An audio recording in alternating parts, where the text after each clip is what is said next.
Baik, halo semuanya. Perkenalkan, saya Igusti Tutur yang Anamala Setia dengan NIM 23020110167. Nah, di sini saya akan memaparkan menit proposal saya yang berjudul Poster Edukasi Makna Filosofis Potensi Berkarya dalam Tradisi Upacara Hindu Bali. Nah, sebelumnya mohon maaf bila suara saya tidak jelas karena mungkin kendala di mic saya. Oke, langsung saja. Yang pertama itu ada latar belakang. Seni budaya Bali memiliki kekayaan simbolik yang tidak hanya berfungsi sebagai bentuk estetika, tetapi juga sebagai media penyampai nilai-nilai spiritual. Salah satu unsur seni yang memiliki kedudukan penting dalam tradisi keagamaan yaitu adalah topeng Sidakarya. Sebuah topeng sakral yang hadir dalam rangkaian upacara Hindu Bali, khususnya upacara Dewa Yajna. Nah, topeng ini tidak hanya dipentaskan sebagai hiburan, tetapi menjadi bagian yang wajib dalam upacara untuk menyempurnakan yajna sehingga memperoleh karya siddha atau keberhasilan upacara. Nah, kehadirannya mengandung makna filosofis yang berkaitan dengan kesucian, keseimbangan, dan kesempurnaan ritual. Nah, selanjutnya itu ada rumusan masalah. Nah, di sini saya bagi menjadi 3. Berdasarkan latar belakang di atas yang tadi kita lihat, rumusan masalah dalam pembahasan topik ini adalah yang pertama itu ada mengapa pemahaman masyarakat mengenai makna filosofis topeng Sidakarya masih rendah, khususnya dalam konteks upacara Hindu Bali. Yang kedua itu apa saja bentuk dan makna simbol-simbol visual yang terdapat pada topeng Sidakarya yang perlu disampaikan dalam media edukasi. Nah, yang ketiga itu ada bagaimana merancang poster edukasi yang komunikatif, informatif, dan sesuai dengan nilai-nilai budaya Bali untuk meningkatkan literasi budaya masyarakat. Nah, baik, selanjutnya itu ada batasan masalah. Nah, agar penelitian ini tetap fokus pada pembahasan topik ini, batasan masalah ditetapkan sebagai berikut, yang dimana itu ada 3. Yang pertama itu objek penelitian dibatasi pada perancangan media poster edukasi yang berfokus menjelaskan makna filosofis topeng Sidakarya dalam konteks pelaksanaan upacara Hindu Bali. Nah, media lain seperti video, animasi, atau buku ilustrasi tidak termasuk dalam ruang lingkup perancangan. Yang kedua itu ada target audience dibatasi pada masyarakat umum dan pelajar generasi muda yang membutuhkan sarana edukasi visual mengenai nilai budaya serta simbol-simbol ritual dalam topeng Sidakarya. Nah, yang ketiga itu ada fokus analisis hanya mencakup aspek visual dan makna simbolik topeng Sidakarya seperti warna, ekspresi wajah, atau atribut busana yang biasanya dipakai oleh penarinya. Nah, serta fungsi spiritual dalam upacara. Nah, penelitian tidak membahas secara rinci teknik pementasan, koreografi tari, maupun perkembangan historis semua jenis topeng Bali. Nah, adapun tujuan dan manfaat penelitian. Yang pertama itu kita bahas dulu tujuan penelitian. Yang pertama, mengidentifikasi dan mendeskripsikan makna filosofis topeng Sidakarya yang meliputi simbol visual, atribut, fungsi ritual, serta nilai-nilai spiritual yang terkandung di dalamnya.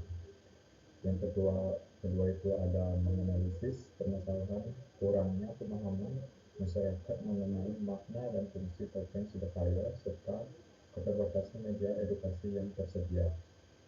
Yang ketiga itu ada menentukan konsep visual, gaya ilustrasi, dan strategi komunikasi yang tepat untuk menyajikan informasi tentang topeng Sidakarya secara jelas, menarik, dan mudah dipahami oleh target audiens.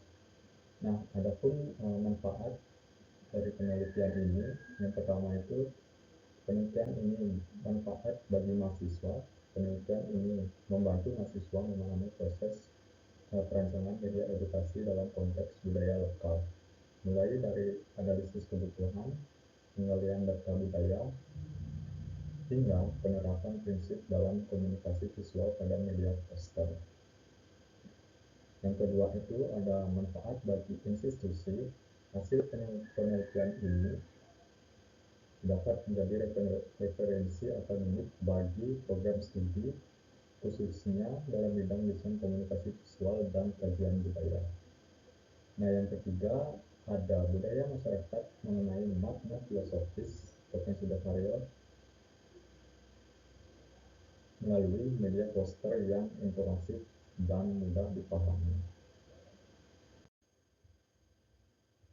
Nah, adapun penelitian terdahulu, judul penelitian makna dan fungsi potensi berkarya dalam upacara Yatsen di Bali tahun 2015, yang dimana penulisnya itu ada Wayan Ardika.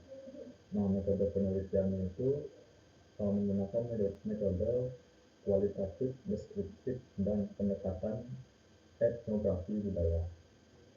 Yang kedua itu ada judulnya Nilai Filosofis dan Simbolik dalam Seni Pertunjukan Topeng Bali tahun 2017.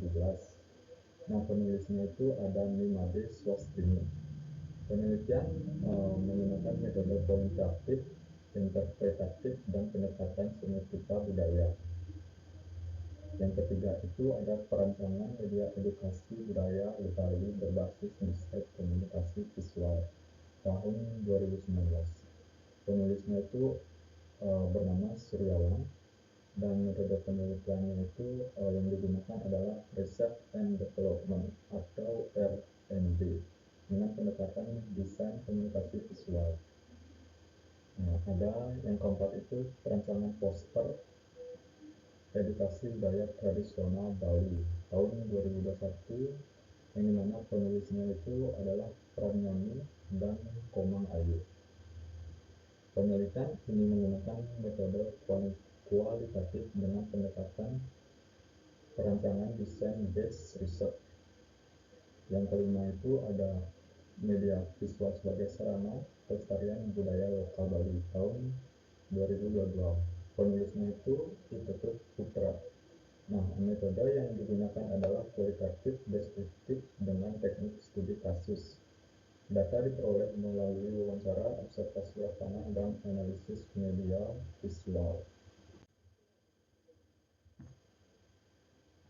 Nah, satu metode penelitian.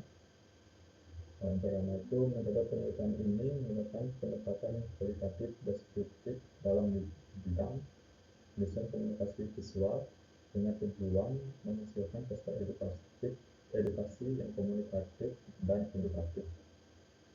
Yang kedua itu ada pengumpulan data terdiri atas data primer melalui wawancara. Nah, wawancaranya ini dengan pemangku atau yang biasanya menarikan potensi berkarya, observasi dan kuesioner untuk menggali makna filosofis potensi berkarya serta pemahaman audiens.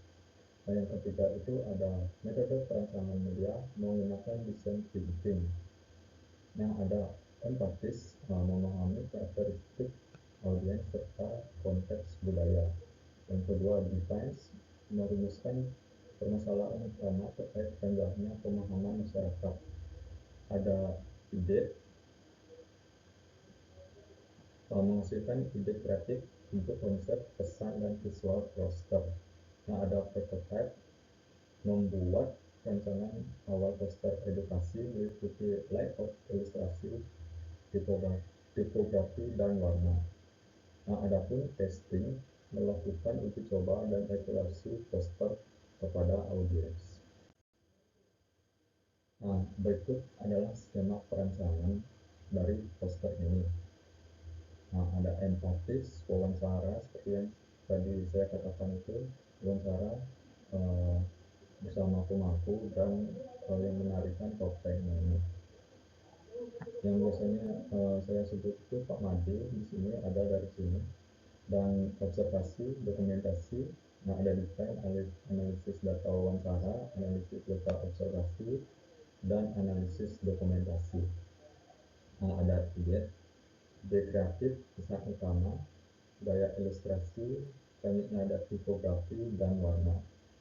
Nah, adapun prototype, sketsa, layout digital, dan mock-up poster.